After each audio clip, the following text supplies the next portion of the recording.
Bagaimana kalau suami berselingkuh dan sudah menghasilkan anak dari selingkuhannya, Kak? Apakah harus dipertahankan atau bagaimana? Mohon dijawab, Kak. Oke, baik. Ini komentar atau pertanyaan dari kami ke 88. Oke, yang dialamin sama kami ke ini merupakan level perselingkuhan yang paling berat ya. Salah satu level perselingkuhan yang paling berat. Jadi suami itu kalau melakukan perselingkuhan kan beda-beda ya levelnya. Ada yang cuma chattingan doang, teleponan doang, video callan doang, ada yang cuma keluar masuk hotel, ada yang dipacarin serius, ada yang sampai dinikahin, ada yang sampai punya anak. Nah, sebetulnya perselingkuhan yang sampai punya anak begini pasti adalah perselingkuhan yang paling berat. Maka sadari, wajar kalau luka yang ditimbulkan pasti lebih dalam, pasti lebih menyakitkan, dan pasti lebih lama pulihnya, pasti lebih lama sembuhnya. Apalagi kalau kita tidak mengikhtiarkan apapun, kalau kita tidak melakukan apapun supaya jiwa ini sembuh dari trauma atau luka suami yang berselingkuh sampai punya anak. Jiwanya terluka sangat dalam, kalau jiwanya terluka sangat parah, wajar kalau sikapnya lalu akan penuh dengan rasa sakit. Maksudnya apa? Berarti sikapnya penuh kesedihan, berarti sikapnya penuh trauma, berarti sikapnya akan penuh emosi, kemarahan. Ini sesuatu yang wajar karena ada luka di jiwanya. Maka kalau semua rasa-rasa sakit atau rasa-rasa negatif itu mau dihilangkan, berarti mutlak lukanya yang harus disembuhkan. Karena kalau lukanya sembuh, secara otomatis rasa sakitnya juga akan hilang sendiri. Nah, masalahnya jarang dari kita yang tahu, paham bagaimana sih caranya memulihkan luka-luka di jiwa kita ya. Makanya teman-teman banyak banget yang ikutan sharing langsung bareng sama Mimi di sesi one on one ya. Kalau teman-teman mau tahu Mi bagaimana sih caranya aku bisa menenangkan diriku, pulih dari semua luka-luka dan trauma ini, bagaimana aku bisa bahagia lagi setelah diterpa badai ujian perselingkuhan suami ya teman-teman. Kalau dibahas di konten begini nggak akan selesai ya, kita panjang banget materinya. Jadi untuk teman-teman yang mau langsung belajar materi gimana caranya aku bisa pulih, bahagia, bahkan self love lagi ke diri ini, teman-teman bisa join sesi langsung bareng sama Mimi one on one. Caranya klik link di bio ya. Nah, sekarang kita jawab dulu ya pertanyaan kami. Gimana Mi kalau berselingkuh udah sampai punya anak, dipertahankan atau bagaimana? Mohon dijawab. Oke, sebetulnya pertanyaan ini gak ada yang bisa menjawab. Bahkan coba akui, diri kita sendiri yang mengalami ujian ini malah semakin tidak bisa menjawab pertanyaannya, malah semakin bingung dan gak tahu harus apa.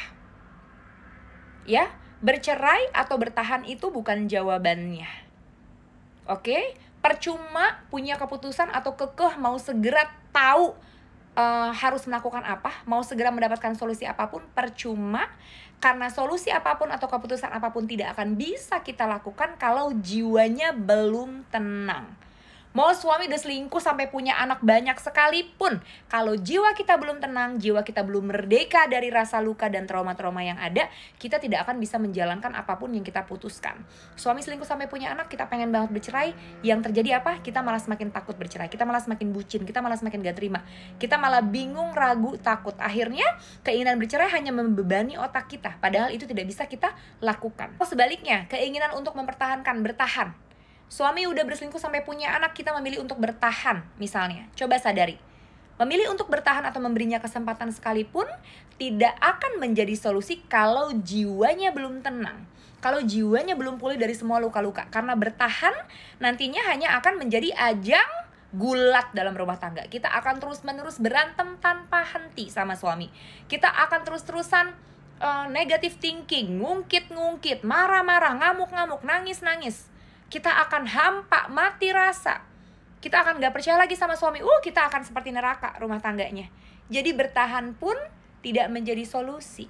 Bercerai atau bertahan, sadari kalau jiwanya belum tenang, belum pulih dari semua luka-luka, tidak akan bisa kita jalankan. Tidak akan bisa kita jalankan dengan baik. Kalau bahasa orang zaman sekarangnya begini ya, kamu kalau lagi sedih, kalau lagi emosi, jangan ngambil keputusan apa-apa dulu. Coba tenangin diri dulu baru ngambil keputusan, gitu ya. Sesungguhnya ini istilah yang benar, sesungguhnya ini saran yang benar. Karena betul, orang kalau jiwanya belum tenang, belum pulih, dipaksa suruh ngambil keputusan apapun gak akan bisa. Coba kami padahal ini suami tuh berselingkuh udah sampai punya anak. Ini kan sakitnya sakit banget, hancurnya hancur banget. Tapi mau memutuskan bercerai pun masih ragu, masih tanya kanan kiri. Bahkan kalaupun dapat jawaban yang udah seluruh dunia nyuruh dia bercerai sekalipun, belum tentu dia sanggup melakukannya kalau jiwanya belum damai, belum bahagia lagi.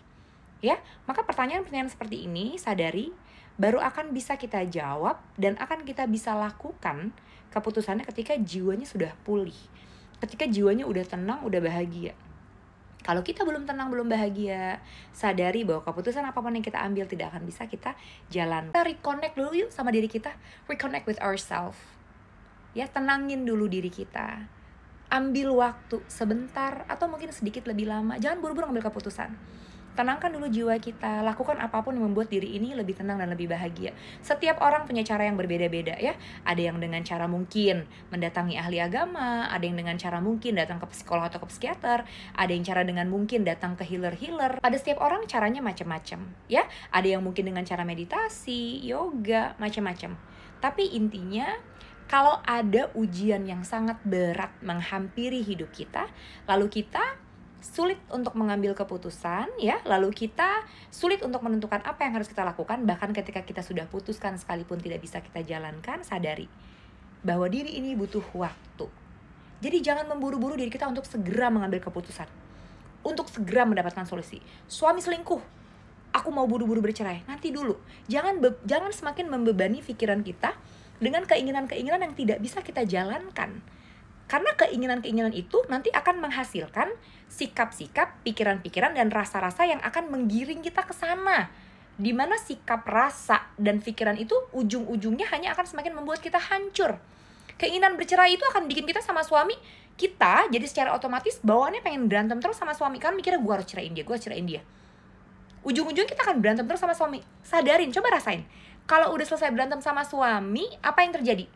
Dianya berubah jadi baik sama kita, keadaannya jadi berubah seperti yang kita mau, atau kita yang semakin hancur? Jujur, jawabannya adalah kitanya semakin hancur. Makanya kalau ada ujian seberat apapun, hal paling utama yang dibutuhkan sama jiwa kita adalah waktu. Nggak apa-apa suami ketahuan berselingkuh sampai punya anak. Kalau memang kita butuh waktu, tentukan gue butuh waktu 6 bulan untuk gue bisa merasa-rasakan dan memikirkan semuanya dengan baik. Maka selama 6 bulan ini aku biarkan dia tetap menjadi suamiku. Aku akan melakukan cara apapun. Aku akan fokus untuk menenangkan diriku, memulihkan luka-luka di jiwaku. Aku akan fokus untuk membuat diriku bahagia lagi dulu. Baru setelahnya aku akan mampu memutuskan. It's okay. Jangan bebani diri kita sama hal-hal yang belum bisa kita lakukan. Take your time. Ambil waktu. Gak apa-apa banget suami ketahuan selingkuh sampai punya anak, kita gak langsung menceraikan tuh gak apa-apa banget. Kita gak lemah, kita gak bodoh, kita gak idiot, kita gak pelin-pelan, kita gak culun. No. Kita butuh waktu untuk bisa memutuskan kondisi yang sudah matang. Ya, nah di sesi sharing langsung one-on-one bareng sama Mimi ada 3 kemampuan jiwa yang akan kita aktifkan, yaitu kemampuan pulih, bahagia, self-love. 3 kemampuan ini akan mampu membantu kita untuk memulihkan diri kita dari luka-luka yang ada dalam jiwa kita, kembali bahagia lagi, bisa hidup dengan ketenangan, sehingga saat ujian-ujian besar seperti ini mendatangi kita, insya Allah kita akan bisa ketemu jawabannya penuh keyakinan. Gak hanya bisa memutuskan, tapi excited, semangat, bahkan bahagia sekali menjalankan apapun keputusan kita itu. Mau bertahan ataupun bercerai, dua-duanya tetap bikin kita bahagia. Karena apa? Karena jiwanya sudah pulih, bahagia, self-love.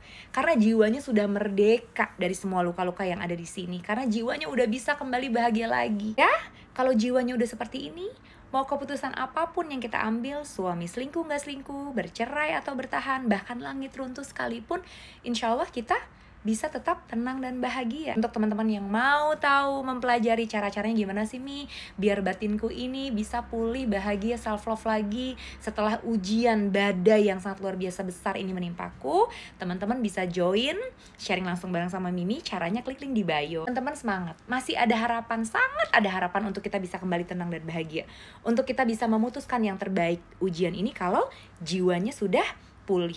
Yang sudah berhasil melakukan ini ada banyak sekali. I am more than happy. Teman-teman akhirnya bisa tahu dan bisa menjalankan apa yang teman-teman inginkan, apa yang teman-teman butuh. Kalau teman-teman yang lain bisa berhasil, berarti kita juga, kamu juga. Yang lagi nonton tayangan ini berarti juga. Oke? Semangat ya. I love you semuanya.